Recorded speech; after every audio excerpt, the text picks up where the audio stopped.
I'm Rania. I'm Duran. And in this segment, we're going to talk about lack of authentication and sensitive data stored in JSON files, which it could be stored in JSON files, JavaScript files. It could be stored with anything these days, XML files, who knows, whatever the developer wants to send. But normally I see it stored in JSON files and JavaScript files. So we have our super vulnerable node application, which is simple. Then we're going to reload this. And as you can see, if we look in the network tab here, there's sending our normal requests. And look here, we have an authorization barrier token. And then it's also sending, it looks like it's sending a config.json file.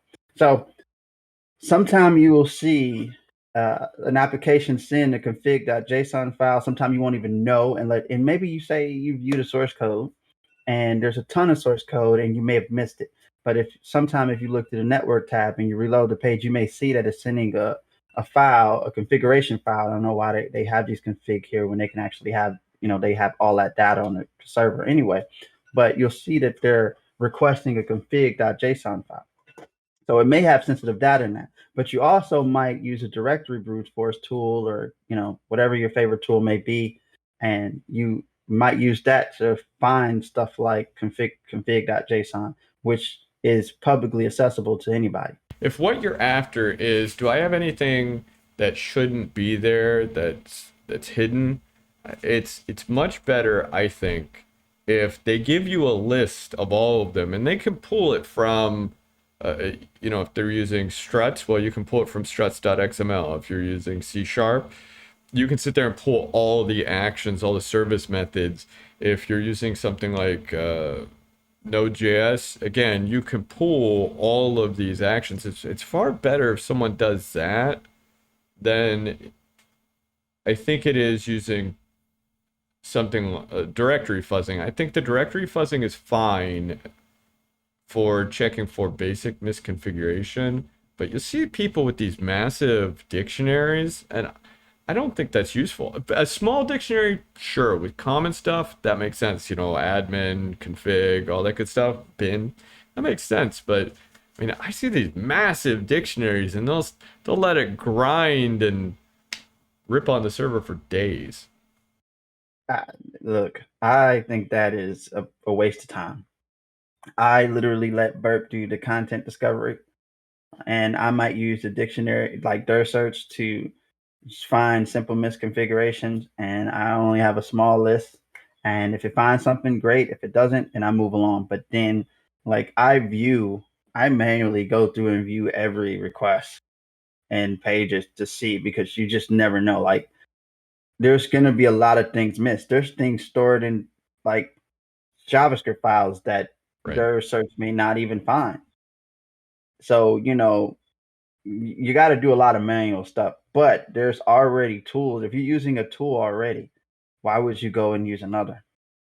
That might not be the right answer. Yeah. So, if it's a tool that already does that all in one, why would I go use that? That's just a waste of my time. It's time that I don't have, especially when you only have a 1 week assessment. Agreed. And I think the other thing that at least I've seen more often now with a tool like that is you'll find yourself getting tar pitted real fast for hitting the server with tons of bogus requests. Oh yeah, oh yeah.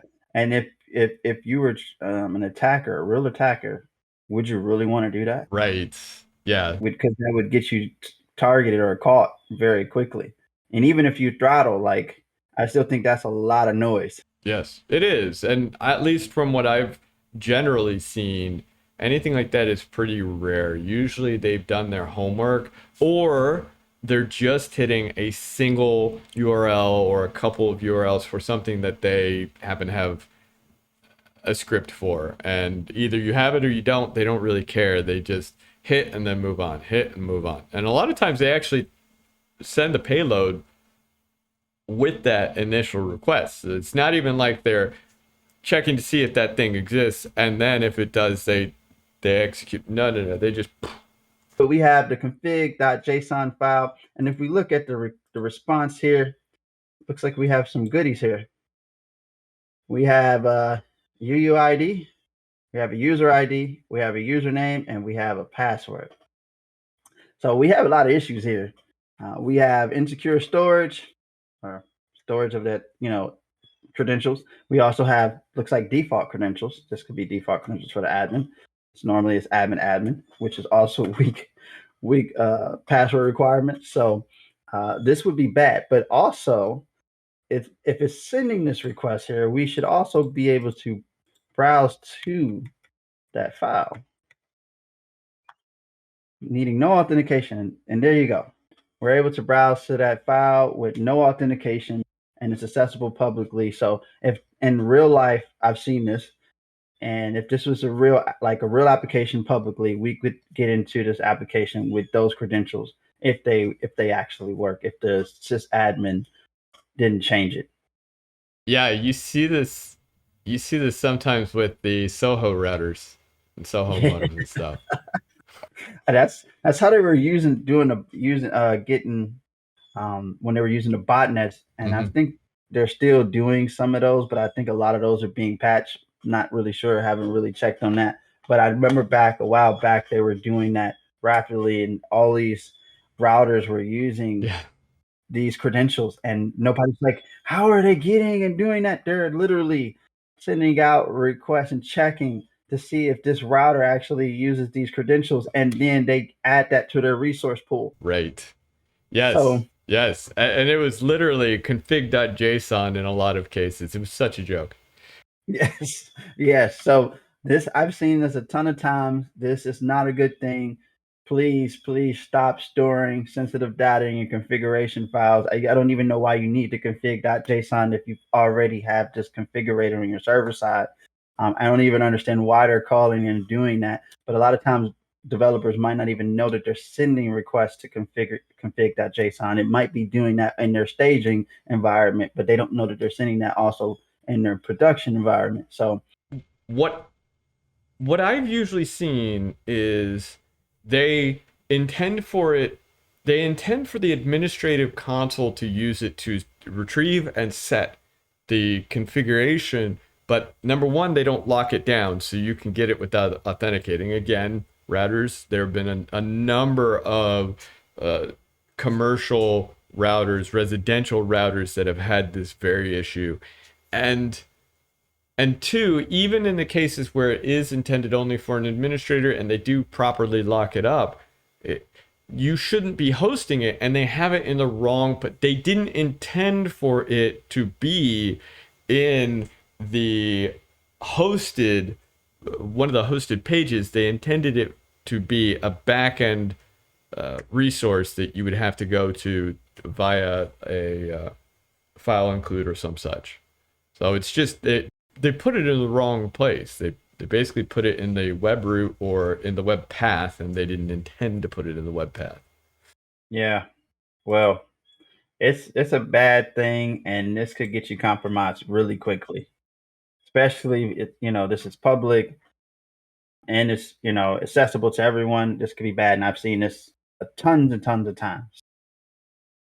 The other important thing is this is a continuation of what we were talking about before in the last episode, where we were talking about that sensitive data being in the response. We have here that sensitive information that is very easy for someone to query and then extract from your system using a malicious site without needing a whole bunch of additional vulnerabilities. And that's partially where the cross origin and all that kind of stuff comes into play. But today, you have to call to so many other, well, you don't have to. A lot of people call to so many other things for your Google fonts and for CSS and even for JavaScript, CK editor. Most Yeah. people, they don't store it locally. They just point you to CK editor's JavaScript. So in a lot of instances, we have wounded our policies to accommodate that kind of thing, and the end result is someone can go through and they can query this. Yep.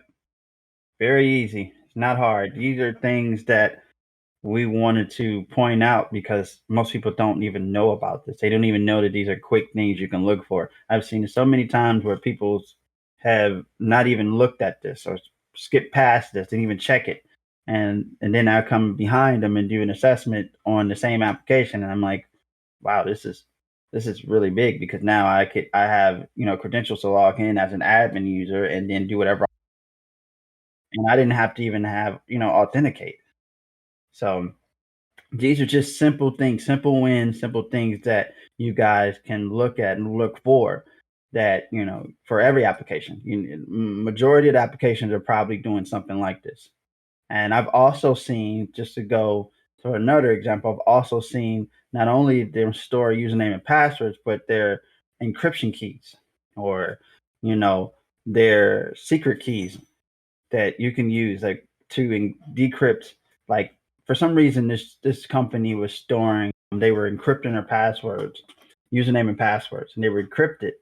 And when you look through the request, you can see the encrypted, username and password, but they stored their secret key in their key, their encryption key, inside of their secret.js or JSON. And then you go here to the source, the debugger and source, and you find it in there, and you're like, oh, what is this? And you see that just something like this, and then you can write a script, or whatever script you want, language you want to use to decrypt that. And now you have the username and password. I mean, there's a lot of different scenarios. So I think the more we use things, services like S3, where I'm now generating a token, giving it to the user, and then the user goes off with that token and does their thing, the more you're going to see that kind of error. People accidentally exposing their secret keys. man, I don't. It's mind blowing, but they don't know it's there. And if I found it, imagine, and that's what's public. If I found it, imagine what an attacker, if they were really, like, if they were a big company and they were really being targeted, it would have took no time for them Yeah. to come up with something to decrypt usernames and passwords and have everybody stuff. Yeah. So that would have been really a big issue. So with that being said, I'm Raniel. I'm Duran. And if you like this episode, please like, comment, and subscribe to our channel, and let us know if you want more episodes or more content like this one. Until the next time. Have fun.